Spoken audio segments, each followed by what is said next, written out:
The neon sign of the Morning Grind Cafe sputtered, casting a sickly pink glow on the wet pavement of the Tribeca alley. It was 2:17 a.m. Clara Bennett zipped up her thin jacket, the damp New York cold already seeping into her bones. This was the worst part of her day, the walk from the back door of the cafe to her tiny apartment 3 blocks over. It was a gauntlet of shadows and overflowing dumpsters, a limbo between her 2 exhausting jobs. Tonight, the city was uncharacteristically quiet, the silence broken only by the drip, drip, drip of water from a rusty fire escape. That is, until she passed the service entrance of Veritas, one of the most exclusive and expensive restaurants in the city. The sounds were wrong. They weren't the usual clatter of plates or the yelling of chefs. It was the wet, heavy thwack of a fist hitting flesh, a low grunt of pain, choked off. Clara froze. Her heart hammered against her ribs, a drumbeat of, "Don't look, keep walking." She'd been raised on the city's unwritten laws. You hear something? You hear nothing. You see something? You see nothing. Getting involved was a luxury people like her couldn't afford. She pressed herself against the cold brick wall, trying to become invisible. Peeking around the corner of a massive green dumpster, she saw them. 3 men, dressed in dark, tailored suits, standing over a 4th man who was on his knees.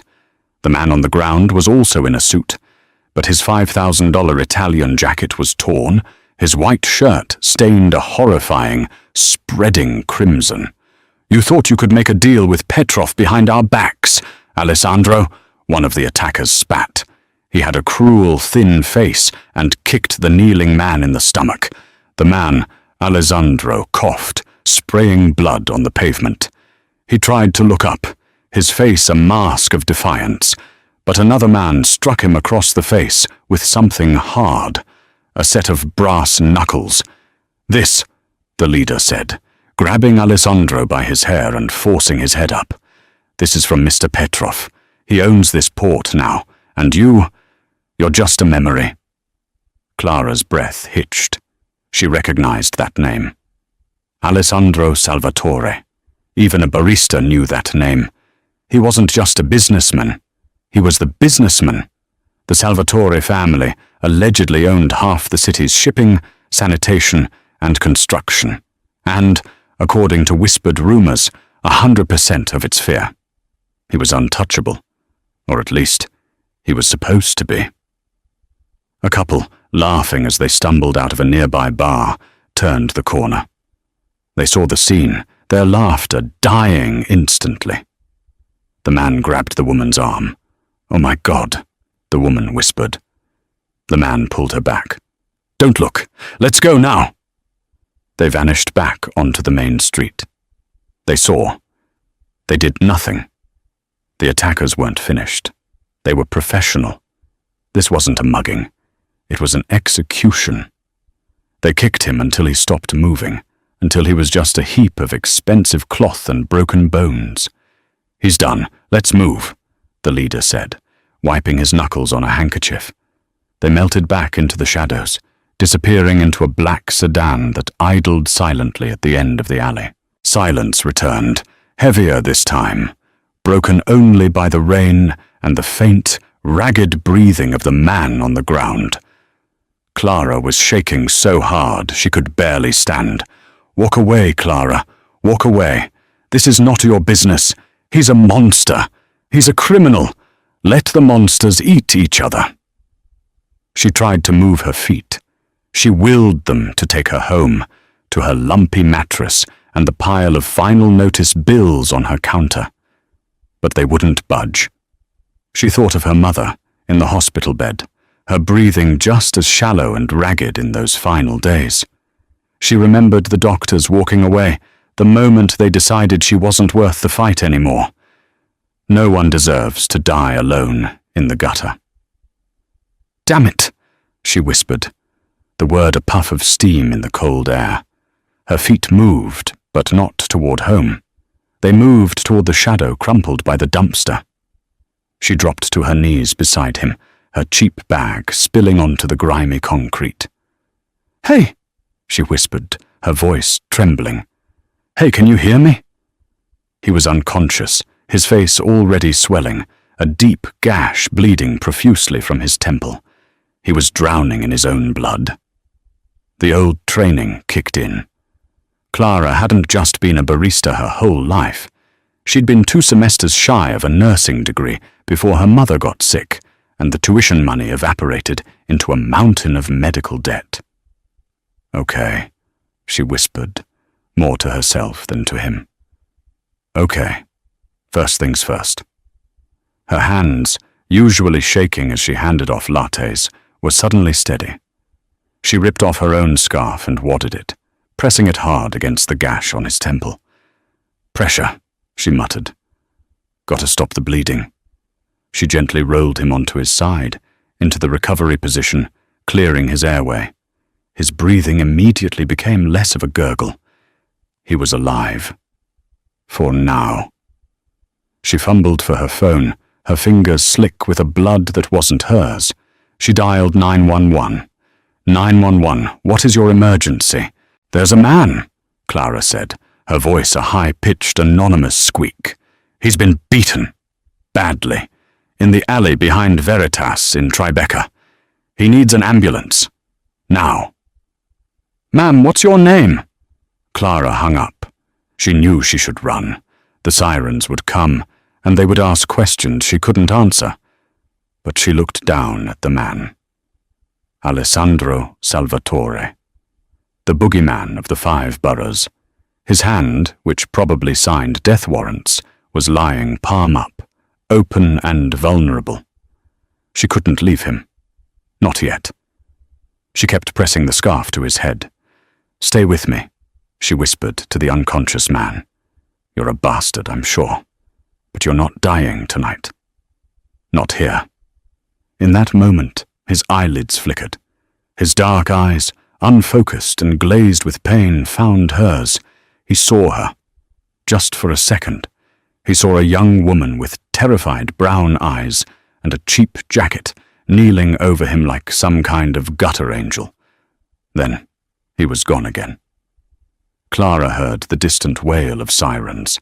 Her self-preservation finally screamed louder than her conscience. She pulled her scarf back. It was ruined, soaked. She stood up, backing away into the shadows. She ran the 3 blocks home, her heart pounding a new rhythm. "What have you done? What have you done? What have you done?" She bolted her door, threw her bloody jacket in the trash, and scrubbed her hands until they were raw. But she couldn't wash away the feeling of his blood, or the terrifying brief moment his eyes had met hers. She had just saved the life of New York's most dangerous man, and he had seen her face. Alessandro Salvatore did not wake up in a hospital. The sterile white rooms of New York Presbyterian were for civilians. He woke up in a place that didn't exist on any map, a high-tech private clinic buried in the sub-basement of one of his family's skyscrapers. He woke to the scent of antiseptic and the steady beep of a heart monitor. His first sensation was pain, a blinding, white-hot agony that started in his ribs and radiated everywhere. His second was fury. "He's awake." The voice was deep and calm. Leo Moretti, his right-hand man, his consigliere, stepped out of the shadows. Leo was a man who looked more like a college professor than a high-ranking mobster with graying temples and wire-rimmed glasses. "How long?" Alessandro's voice was a raw croak. 48 hours, Leo said, offering him a glass of water with a straw. Alessandro pushed it away, sitting up too fast. The world spun, and a groan of pain escaped him. 2 broken ribs, a fractured cheekbone, severe concussion, and 28 stitches, Leo reported, as if reading a grocery list. Petrov was thorough. Petrov! Alessandro breathed the name like a curse. He knew where I'd be. The dinner at Veritas. It was a setup. Yes, Leo said quietly. We have a rat, Alessandro. This was worse than the beating. Betrayal. An enemy outside was a problem. An enemy inside was a cancer. Who? Alessandro started, but Leo held up a hand. We are handling it. First, you heal. The family cannot show weakness. Alessandro stared at the pristine white ceiling. Weakness. He had been weak, left in an alley like common trash. The police? An anonymous 911 call. By the time our of-duty guys responded to the dispatch, the real ambulance was 10 minutes out. Our team collected you. The scene was clean by the time NYPD arrived. As far as the world knows, you are in Europe on business. Alessandro nodded. Leo was perfect. But something was itching at the edge of his memory, a fragment from the darkness. There was someone else, he whispered. After they left. Before your men. Leo's expression tightened. There were no witnesses, Alessandro. The street was empty. The couple from the bar ran. No, not a witness. Alessandro's hand went to his temple, where the stitches pulled at his skin. Someone helped me. They turned me onto my side. They put pressure on my head. He closed his eyes, trying to summon the image. A woman. Young. Scared eyes. Leo frowned. Sir, you had a major concussion. You were likely hallucinating. Was I? Alessandro opened his hand, clutched in his palm, stuck there by his own drying blood, was a small, round object. It was a cheap 2-inch button pin, the kind you get from a gumball machine or a tourist shop. It was a cartoon drawing of a grumpy-looking coffee bean with the words, "Don't talk to me before this." Leo's eyes widened. Where did you get this? She dropped it, Alessandro said. She was real. She saved my life. He stared at the pin. This stupid, cheap piece of plastic. It was the only clue. Find her, Alessandro commanded, his voice no longer the weak rasp of a patient, but the steel blade of the Salvatore boss. Leo hesitated. To thank her? Alessandro's dark eyes met his. To find her. No one sees me like that and just walks away. No one. I don't know if she's a threat, a loose end, or a guardian angel, but I'm going to find out. Check every coffee shop, every diner, every tourist trap within 10 blocks of that alley. Find the woman who wears this pin. And when we do, you bring her to me, unharmed. Alessandro's grip tightened, the edges of the pin digging into his palm. I owe her a debt, and the Salvatores always pay their debts, one way or another. For the next week, Clara Bennett lived in a self-made prison of anxiety. She worked her shifts at the morning grind on autopilot, her hands shaking so badly she spilled more coffee than she served. Every time a police car wailed in the distance, she jumped. Every time a man in a dark suit walked past the cafe window, her heart stopped. She'd seen the news. Alessandro Salvatore had not been reported injured. In fact, a society paper mentioned he was seen at an exclusive charity auction in Rome. It was a lie. She knew he was here, in the city, healing, or maybe he was dead, and she was the only person on earth who knew how he died. She didn't know which was worse. She was scrubbing the espresso machine on a slow Tuesday afternoon, the cafe empty, save for an old man reading a newspaper in the corner. The bell on the door jingled. Clara didn't look up. "Be with you in a second," she called out, her voice muffled by the rag. "Take your time." The voice was low, rich, and smooth as velvet. It sent a chill straight down her spine that had nothing to do with the draft. She turned. He was standing in the middle of her cafe, his presence sucking all the air out of the room. It was him, Alessandro Salvatore. He was not the broken man from the alley. He was terrifying. He wore a black, impeccably tailored suit that probably cost more than her apartment. A pair of sunglasses rested on his head, pushing back his dark hair. The only sign of the attack was a faint, angry-looking scar that disappeared into his hairline and a slight shadow of a bruise under his left eye, expertly covered but not invisible. He was looking right at her. Not at the menu, not at the pastry case. At her, he knew. What can I get you?" Clara stammered, her hands gripping the wet rag. He took a slow step toward the counter, his eyes scanning her face, her uniform, her name tag. "Clara," he read aloud. It sounded less like a name and more like a verdict. "A black coffee," he said. She turned to make it, her movements jerky and uncoordinated. She could feel his eyes on her back. She fumbled with the filter, spilling grounds on the counter. "Just a customer." "He's just a customer. He doesn't recognize you." It was dark. "You were a shadow." She finished pouring the coffee and slid it onto the counter, careful not to let her shaking hands show. "That'll be $3.50. He didn't reach for his wallet. Instead, he placed something small on the counter and slid it toward her. It was her pin, the one with the grumpy coffee bean. Clara's blood ran cold. She stared at it, unable to breathe. "I believe this is yours," Alessandro said, his voice dangerously soft. She looked up, meeting his intense, dark gaze. There was no recognition in them, not of his savior, only the cold, appraising look of a predator. Where did you find this?" she whispered. "In an alley, near Veritas," he said. "It was a very bad night for a friend of mine. You see, this friend was attacked, left for dead. But someone helped him. Someone called 911. Someone stopped the bleeding. Was that you, Clara?" She couldn't speak. A nod was a confession. A denial was a lie he would see through.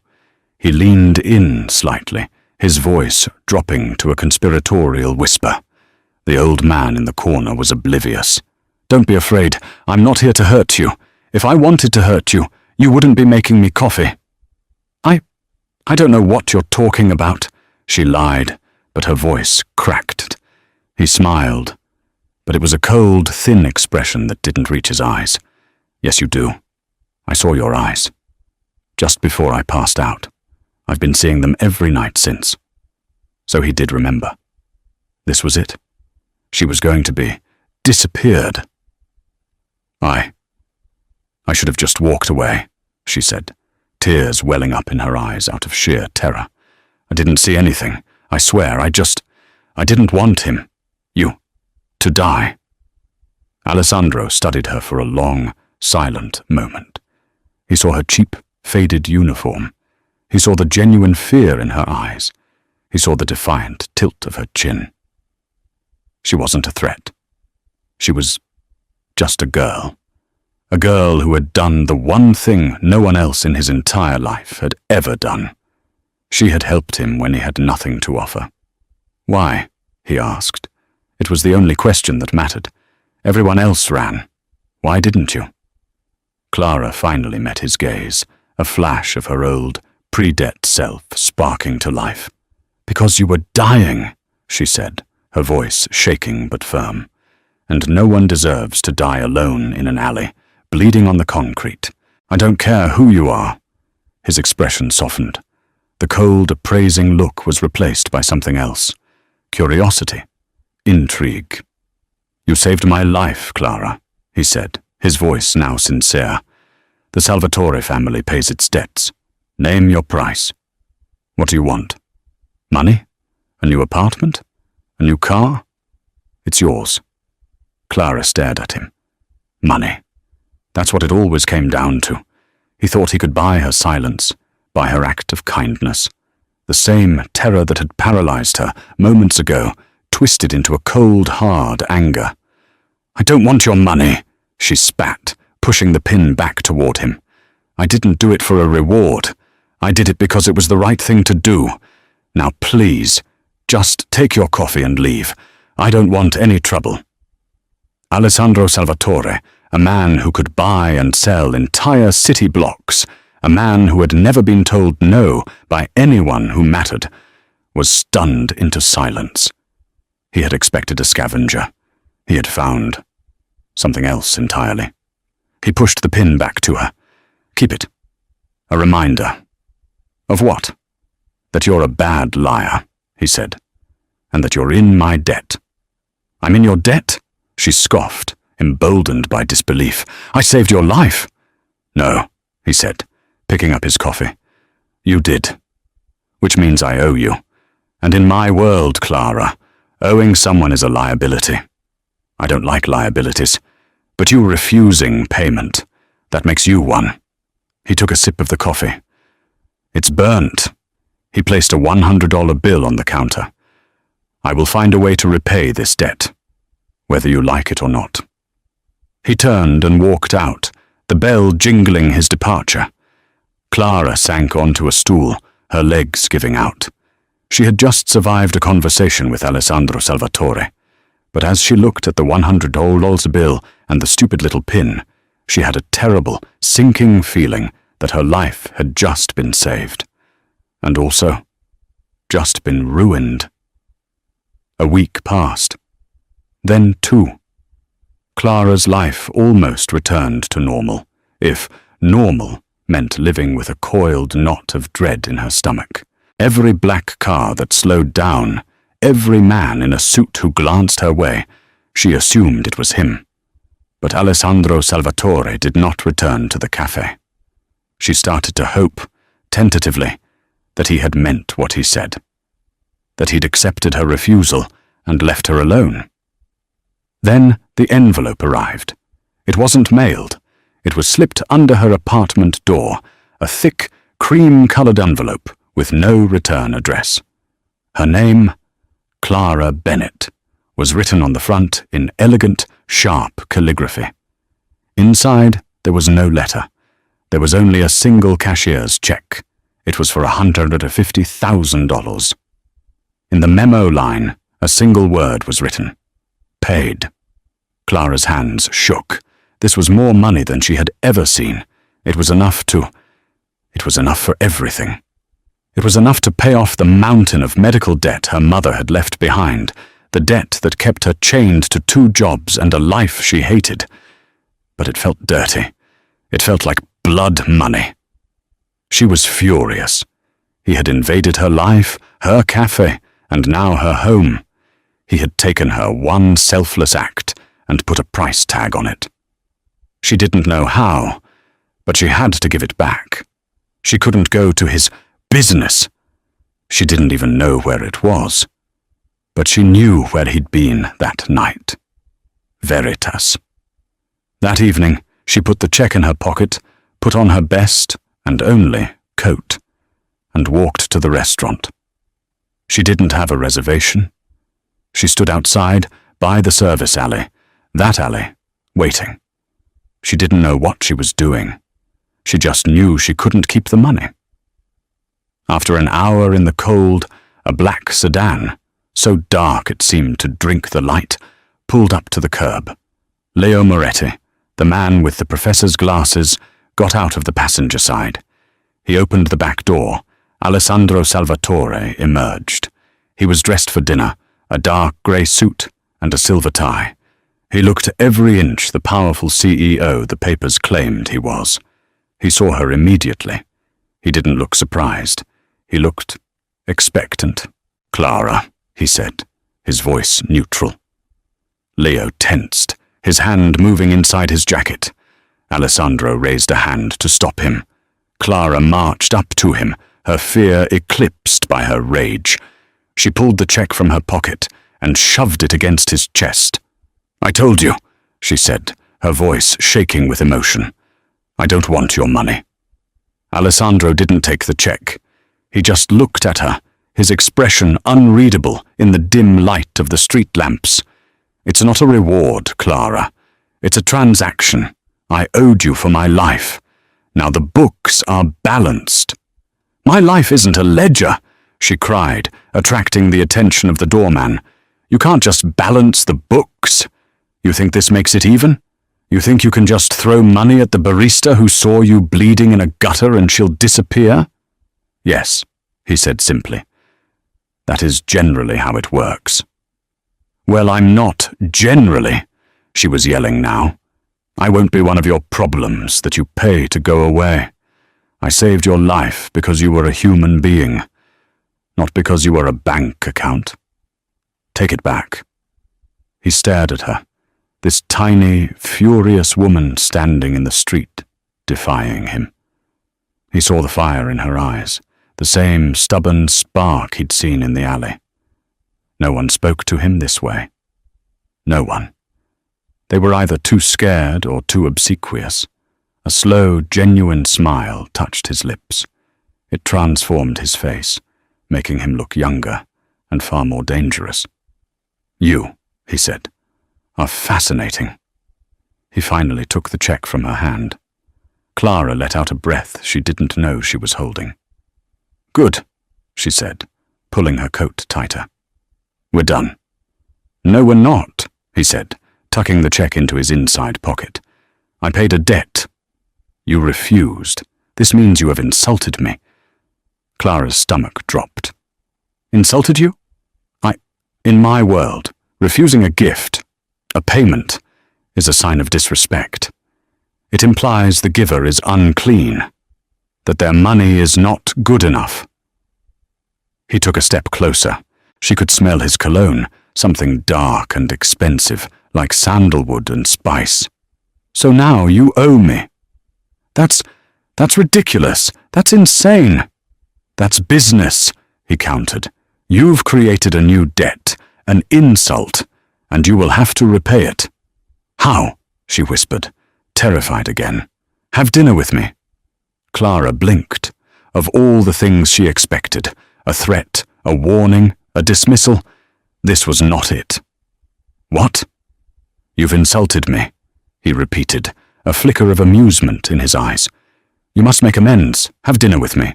Here. Tonight. I can't. I'm not dressed. I don't have a reservation. You're with me?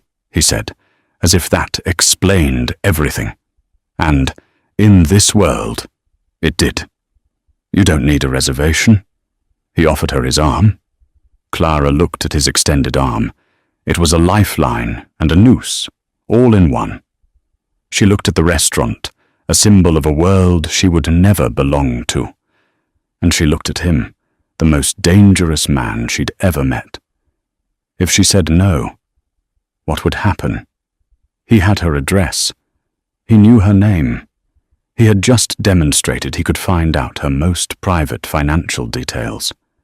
She was already in his world. She had stepped into it the moment she knelt in that alley. Running was no longer an option. One dinner, she said, her voice small. To clear this insult, and then you leave me alone. For good. We'll see, he said. Trembling, Clara Bennett took the arm of Alessandro Salvatore. The doorman, who hadn't even looked at her moments before, scrambled to open the door, bowing his head. Good evening, Mr. Salvatore. Your table is ready? As she walked into the warm, golden light of the restaurant, leaving the cold alley behind, Clara felt the soft, velvet-lined steel of the trap snap shut around her. She was in the lion's den. But she hadn't been dragged. She had walked in. The dinner was a surreal experience. Clara, in her $30 coat and worn-out boots, sat across from Alessandro Salvatore in a private alcove at Veritas. Waiters, who looked like they moonlighted as assassins, treated her like royalty.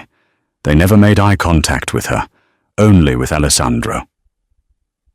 You're not eating, he observed, gesturing to her untouched plate of seared scallops. I don't have much of an appetite, Clara said, her hands knotted in her lap. You're afraid of me, he stated. It wasn't a question. Shouldn't I be? Yes, he said honestly, but not for the reasons you think. I will not harm you, Clara. You have my word.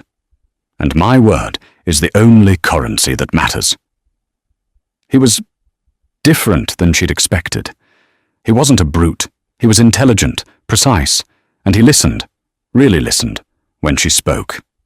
He asked her about her life, about her nursing school, about her mother. She found herself telling him things she hadn't told anyone. He, in turn, spoke of his family. Not the family, but his actual family. His grandfather, who had come from Sicily with nothing. His father, who had built the shipping empire. He painted a picture of legacy, duty, and honor. It was seductive. He was seductive. He was showing her the man, not the monster. But that night, she finally dared to ask, the men who attacked you, you said Petrov. Alessandro's face hardened, the warmth vanishing like a snuffed candle. Petrov is a Russian animal who doesn't understand boundaries. He moved on my territory. He will be dealt with. And the rat, she whispered. You said you were set up. His eyes bored into hers. You don't miss a thing, do you? He leaned forward. Yes, there is a rat. Someone in my inner circle. Someone who knew my schedule, my route, the fact I would send my primary security detail ahead to the meeting. Someone I trusted. Who? If I knew that, they would already be in the East River, he said, with a chilling finality. My consigliere, Leo, is investigating. He suspects. Well, he suspects everyone, as he should. This was her chance, her out. This is your world, Alessandro, not mine. I can't be a part of this. You're already a part of it, he said softly. You saved my life, and you've had dinner with me. In my world, that makes you mine to protect, whether you like it or not. I don't need your protection. Don't you? He countered. That cafe you work at, the manager, a man named Thomas, has been skimming from the register, and from your tips, and that apartment you live in. The landlord is planning to renovate and triple the rent, forcing you out. Your world is not as safe as you think. Clara was speechless.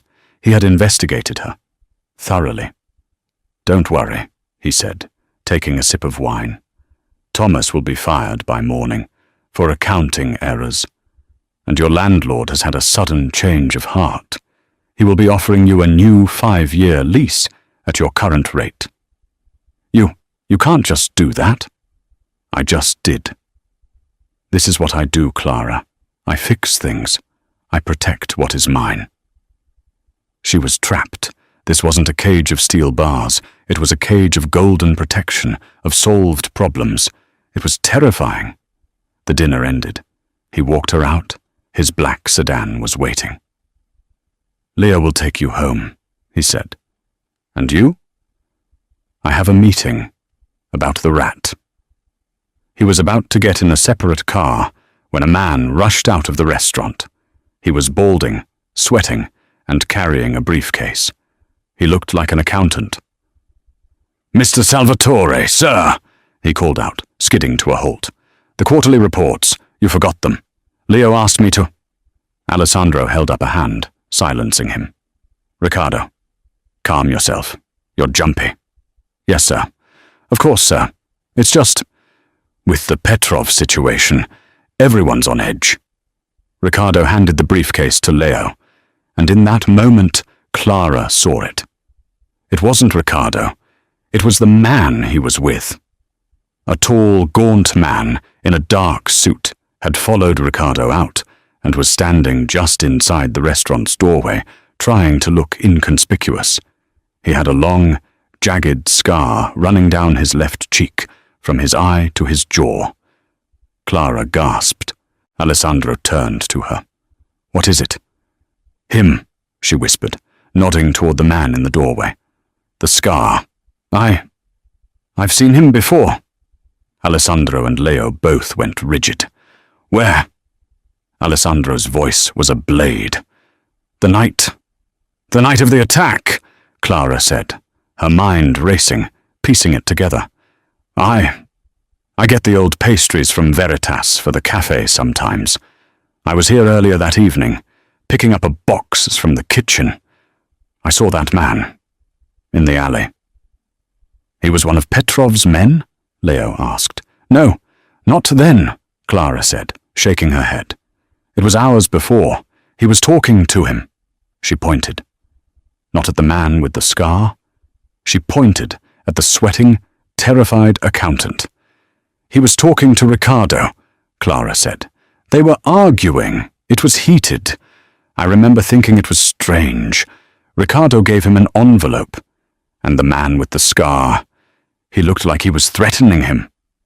Silence. The entire street seemed to fall silent. Ricardo's face went white.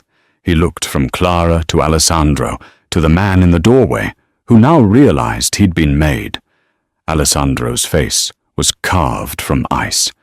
He looked at his accountant, a man who had been with his family for 20 years. Ricardo. Ricardo dropped his briefcase. He turned and sprinted down the street. Leo, Alessandro said quietly. Leo didn't hesitate. He was moving before Ricardo had taken a third step, tackling him to the pavement. The man with the scar tried to pull a weapon, but Alessandro was already on him, disarming him with a brutal, practiced efficiency that left the man breathless and clutching a broken wrist. It was over in 10 seconds. Alessandro straightened his tie. He looked down at Ricardo, who was weeping on the sidewalk, pinned by Leo.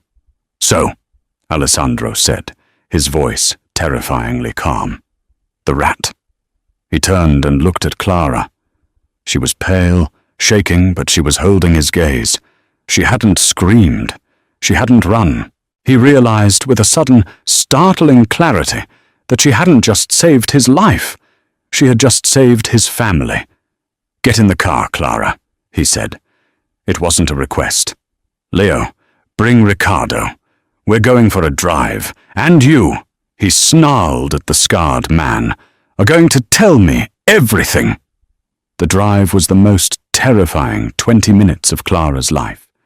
She sat in the back of the sedan, pressed against the plush leather. Alessandro sat beside her, perfectly still, radiating a cold fury that was more frightening than any yelling. Leo drove. In the passenger seat, Ricardo sobbed, his hands zip-tied behind his back. The scarred man, Petrov's soldier, was in a separate car behind them, a clean-up crew car. They didn't go to a police station. They went to a warehouse in the Red Hook shipping yards, a massive, dark building that smelled of salt and rust. The Salvatore name was painted on the side in faded letters. They were dragged inside. The warehouse was empty except for a single chair under a bare, hanging bulb. Put him in the chair, Alessandro ordered. Leo and another man, who had appeared from the shadows, strapped Ricardo down. Alessandro, please, Ricardo begged, his face slick with tears and sweat. Please, I had to. They had my son. They had pictures. They knew where he went to school.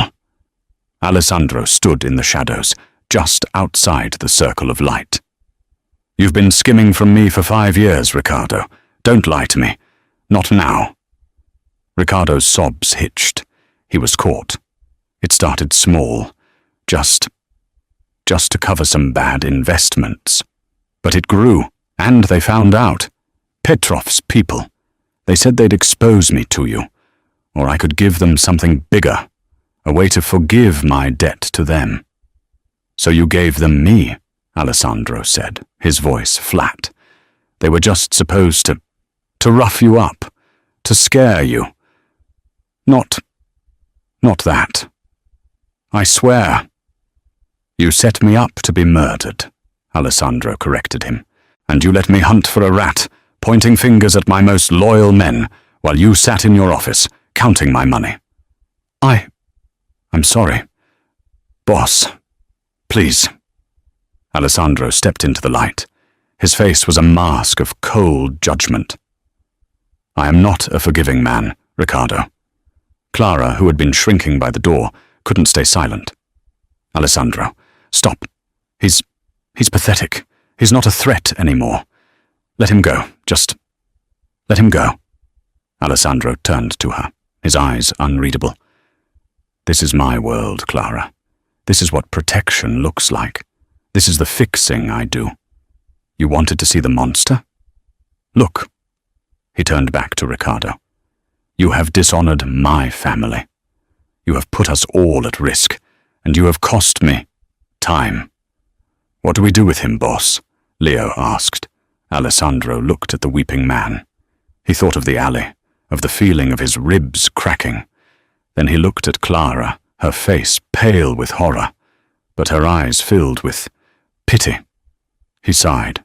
The rage was still there, a hot coil in his gut, but her presence changed its chemical composition.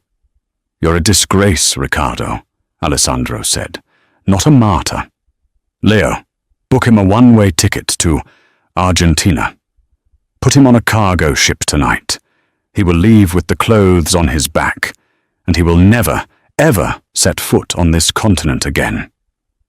If I hear his name, if I see his face, I will finish this. Do you understand?" Ricardo nodded, hyperventilating with relief. "Yes. Thank you.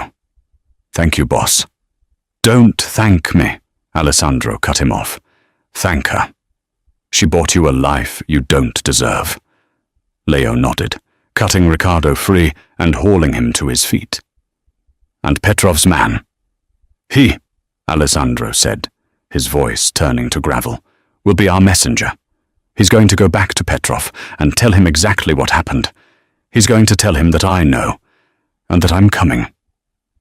An hour later, Alessandro walked Clara back to the car. The warehouse was quiet again. The problems had been handled. "You should have been disgusted," he said, as the car started to move, leaving the dark docks behind. "You should have run screaming." Clara was quiet for a long time, watching the city lights blur past the window. "I was disgusted," she said, her voice barely a whisper. "And I am terrified, but you let him go." "Exile is not forgiveness," he said. "It's not a bullet in the head," she countered. She turned to look at him. "You showed mercy." "Don't call it that," he snapped. "It was a tactical decision. He's more useful as a ghost in South America than as a body in the harbor. It sends a different kind of message." Clara shook her head. "You're lying. You did it for me. You didn't want me to see you do that." Alessandro didn't answer. He just stared out the window. They drove in silence, the chasm between their two worlds wider than ever, but at the same time, a strange, terrifying bridge was being built across it. When they reached her apartment, he got out and walked her to the door. The broken lock from his investigation had been replaced with a heavy-duty steel one. "You're safe now," he said. "The rat is gone, and Petrov will be too busy watching his back to worry about a barista." "So this is it?" "She. The debt is paid? You'll leave me alone now?" The words, which she had longed to hear, now tasted like ash in her mouth. Alessandro looked down at her. He saw the woman who had saved him, the woman who had unmasked his traitor, and the woman who had, in the span of a few hours, seen the very worst of him, and was still standing there. He reached out, his hand hesitating before his fingers gently brushed her cheek. It was the first time he had touched her with anything other than polite formality. His touch was warm. "I can't," he whispered. You promised," she breathed. "I promised you dinner." "I promised to repay my debt," he said, his eyes intense. "But I can't leave you alone, because, Clara, in all my life, you are the only person who has ever seen me, the real me. The one bleeding was the alley, and the one in the warehouse. And you're still here. I don't know what you want from me, Alessandro. I want you to be safe, he said. But more than that, I just want you. I'm not a good man, Clara. I am everything you should run from. But I think you might be the only good thing I've ever found. He leaned in, his intent clear. This wasn't a request. It was a confession. Tell me to go, Clara, he whispered, his lips an inch from hers. Tell me to walk away, and I will. This is your last chance. Because if you don't, I will never let you go. Clara's heart was hammering. Her mind screamed, run. This was a killer. This was a monster. This was a life of darkness and fear. But she looked into his eyes, and she saw the man from the alley, the man she had refused to let die alone. She didn't tell him to go. She rose on her toes, and she kissed him. It was not a gentle kiss. It was desperate and full of fear and anger and a terrifying, undeniable passion. It was the collision of two worlds. It was the acceptance of a fate she had sealed the moment she stepped forward. The next 6 months were a blur. Clara Bennett, the barista, ceased to exist. At first, Alessandro was true to his word. He protected her. He moved her into a penthouse apartment with bulletproof windows and a view of Central Park. He gave her a credit card with no limit. He surrounded her with security. It was a gilded cage, and Clara hated it. She wasn't a doll to be kept on a shelf. She was the woman who had walked into the alley.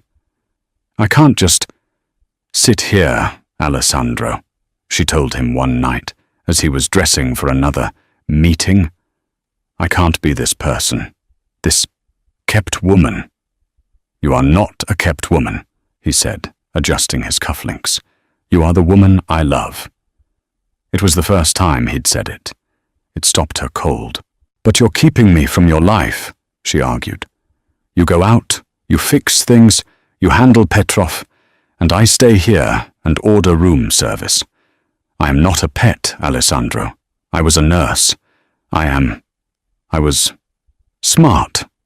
He turned to her, a rare smile on his face. I know. You were smart enough to find the rat my entire organization missed. He walked over to her, taking her hands. I have been fighting this, trying to keep you separate, trying to keep your light from my darkness. But you're right. It's not working. You're not meant to be hidden. You're meant to be seen. The next night, he didn't go to a meeting. He brought the meeting to him. He hosted a dinner. Not with businessmen, but with his capos, the 10 most powerful, dangerous men in his organization. They all filed in, respectful but curious, their eyes sliding to Clara, who stood at Alessandro's side in a simple, elegant black dress. Gentlemen, Alessandro said, raising a glass of wine, you all know what happened 6 months ago. You know I was betrayed. You know I was left for dead. The room was silent. What you don't know, he continued, is that I was not saved by our men. I was saved by this woman. He placed a hand on the small of Clara's back. The 10 capos stared at her. Their expressions changed from curiosity to a new, profound respect. And when I was blind with rage, hunting for the rat among you, Alessandro said, his voice carrying, it was her eyes that saw the truth. It was her memory that unmasked Ricardo. She saved my life, and she saved this family. He held up his glass. Clara Bennett is not my mistress. She is my advisor. She is my most trusted counsel. She sees what we are too close to see. She has the word of the Salvatore family. You will show her the same respect you show me. You will treat her as the queen. Clara's heart was pounding. This was it. This was the real choice. He wasn't offering her a cage anymore. He was offering her a throne. She looked at the faces of the men staring at her. They were killers, criminals, and businessmen, and they were all raising their glasses to her. She had stepped into the alley to save a man. She had walked into the restaurant to defy a boss. And now she was standing beside a king, as his equal. Her old life was gone. The debt, the 2 jobs, the fear of the water-stained ceiling in her apartment. It was a different person's life. She picked up her own glass, her hand perfectly steady. She looked at Alessandro, who was watching her with an expression of pure, possessive pride. She was not the monster. He was not the man. They were something new, together. A balance of light and shadow. She was no longer Clara, the barista who saw something she shouldn't have. She was Clara Salvatore, the woman who had seen the mafia boss at his weakest, and had not only stepped forward, she had stayed. And so the true story of Clara and Alessandro begins, not with a grand gesture, but with a single act of courage that changed everything. Clara didn't just pull Alessandro back from the edge of death. She rewrote the very fabric of his existence. Before her, his world was built on control, power, and fear, a fortress with walls too high for anyone to climb. But she walked straight through them, not because she was invincible, but because she understood what it meant to fight while bleeding, to stand tall while the world tried to break her. She taught him that real strength isn't about being untouchable, flawless, or ruthless. It's about what you do when you're broken, when your heart is heavy, and when darkness feels endless. And still, you choose to rise. In her quiet defiance, she became the light that exposed every shadow he'd ever hidden behind. And in doing so, she proved a timeless truth, that sometimes the most underestimated person in the room is the one silently holding all the cards. When everyone else faltered, she stepped forward with nothing but her conviction, and it was that courage that changed the course of both their lives. In return, he gave her more than gratitude or power. He gave her an empire, built not on fear, but on faith in the woman who taught him what true strength really means.